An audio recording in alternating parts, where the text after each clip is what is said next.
Hello everyone, this is Professor Hill, and this is a short video for our class, Introduction to Ethics, Philosophy 2306 here at St. Philip's College. This is the online version of our class, and today is Wednesday, April the 18th, 2018, and we're looking at a case study involving Syria.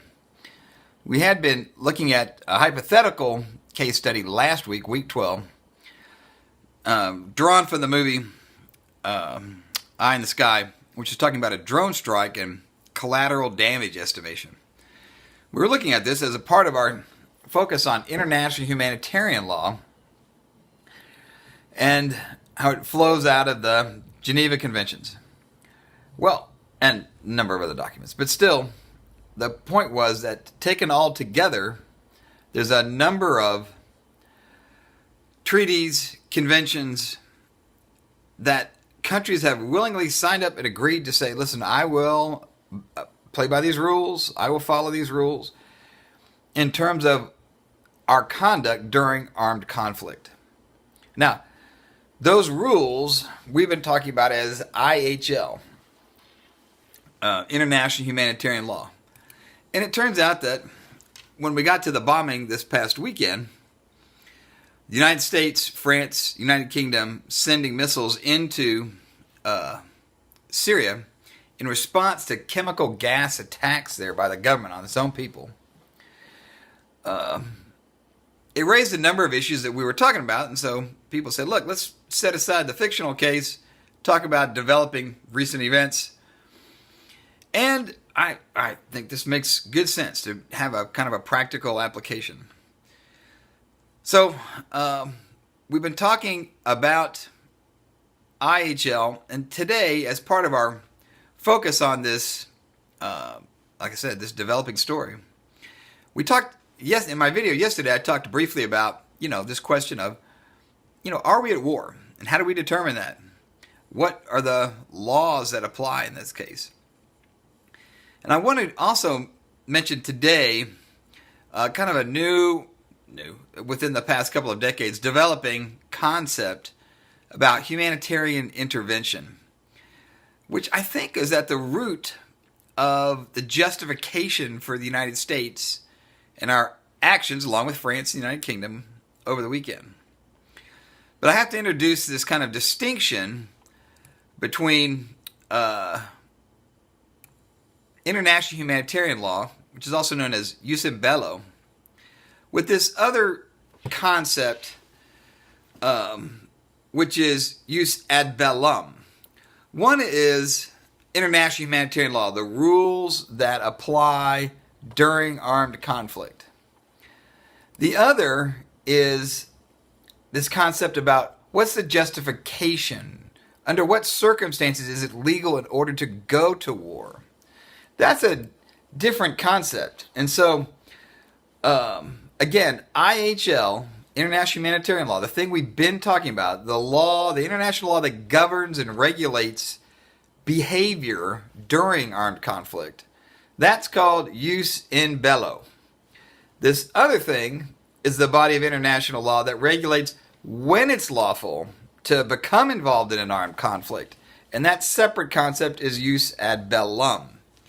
Now, this is an important distinction precisely because of what we're getting at. The United States said, look, there's been this terrible chemical attack.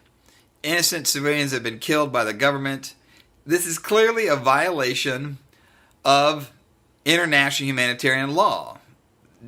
In this civil war, the government should not have used these tactics to kill these people. It's a violation of IHL or jus in bello. And so in response to that, that's going to give us grounds. It's going to now be lawful for us to attack them, to stop these attacks. And so they're making an argument, a jus ad bellum argument, that it's justified for us to go to, not to war in this case, but at least to attack Syria and prevent future chemical attacks. Now, this is developed as a humanitarian intervention. We're going to violate the sovereign nation the sovereign borders of this nation. We're going to go in and attack them, but we're doing it to protect innocent civilians. I have to tell you, this is a controversial and relatively new concept, humanitarian intervention.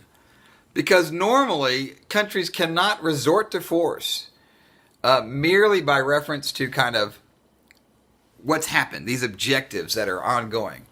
Saying, look, this is terrible, we're going to get in there and we're going to stop it. But it turns out there is a mechanism for doing this. I was saying, look, if we're going to respond, we should do it legally. And there is a mechanism, Article 5, in the United Nations, which says, listen, first of all, you can't do this. You can't just say that you've got some crisis, regardless of how bad it is, and start attacking another country. Aggression is never allowed. But what we saw in 1992 was, for the first time, the United Nations Security Council, what they said was, look, we're going to do this. We're going to say that the use and Bello violations, this time in Bosnia-Herzegovina, they're saying, look, it essentially amounts to a threat to international peace and security. The United Nations has an interest in providing that security system. And so in Bosnia-Herzegovina, in 92, they said, look, there's these serious IHL violations going on. The Serbian army is committing horrible atrocities. The UN Security Council says, look, let's use the United Nations the Security Council, get in there and establish that these things have really happened. There's a procedure for doing that. I'll come back to that in just a minute. And then authorize, through a vote of the Security Council, sanctions, up to and including the use of force. But these sanctions they're going to be done by a vote of the Security Council. No one's going to veto. We're all going to be in agreement. We're going to get in there to protect international peace and security. Now, that is it's kind of an interesting new development in terms of this concept of when's it legal? When is it going to be justified for a nation to go in, and in this case, for the first time, on humanitarian grounds? That we're going to violate the borders of this state without their permission, go in there, launch attacks. And this is this concept, the right to humanitarian intervention, I think is what we're looking at this weekend with Syria. This is a relatively new developing concept in international law, which moves slowly, let me tell you. So it's not without controversy. But it did seem to establish. So let's say that there is going to be this process. Well, here's the problem, not least of which is there's a lot of dangers in setting this up. But one of the big problems is this. We launched this attack on a Friday, right?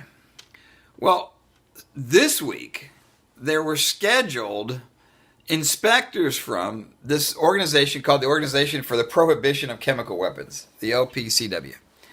And these are the team sponsored by the United Nations that go in and establish, yes, there really has been a violation. This is essentially the gathering of the evidence necessary for the United Nations Security Council to authorize a vote even that there would be an exercise of this humanitarian principle, this intervention on humanitarian grounds. They're actually there now. Even after our strikes, they're still there. They're on schedule. They said, look, we're still going to go in and do this. And it's in theory possible that they're going to come back and say, listen, this really did happen. And the United Nations could take a vote and authorize a coalition of countries to go in on these humanitarian grounds and stop it up to and including the use of force that we've already used. But look, the problem with that is any member of the Security Council has a veto. And the Russians have already indicated that they're just going to veto anything like that. They're going to be there to protect their ally, Syria. And so I think that's one of the reasons why you saw the United States, France, and the United Kingdom just jumping ahead and saying, look, we've got enough evidence to say this really happened. We're not going to wait for a vote from the Security Council because Russia's standing there anyway, and they're going to veto it. But that's also pretty good evidence that it was an extrajudicial, an extra legal action over the weekend, that it was not something which could be justified in terms of international law. But this still remains the question for us, which is, are there grounds, moral grounds?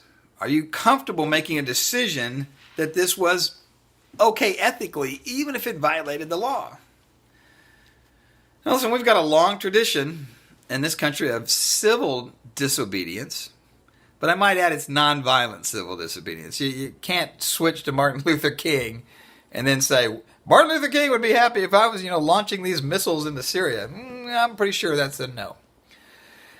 But that concept of stepping outside the law because we think we're justified in doing so on moral grounds is, I think, the reason that we had missiles flying this weekend.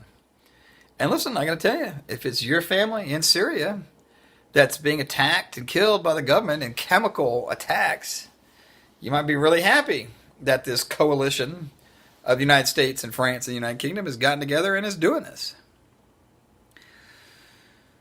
So these are the questions we're weighing and balancing, both the moral theories on one side and the legal issues on the other. We're going to come back tomorrow and talk some more about the moral side in terms of consequentialist versus non-consequentialist theory. Because again, they're predicting the outcomes, the consequences of these actions. And now we have to ask ourselves, especially after the fact, now that the bombs have fallen, they've been cleaned up, did it really have the effect we desired? We'll see. Anyway, we'll talk again soon. Take care, Professor Hill. And I'll give you another video tomorrow, Thursday, the 19th, here in week 13. Take care. Bye-bye.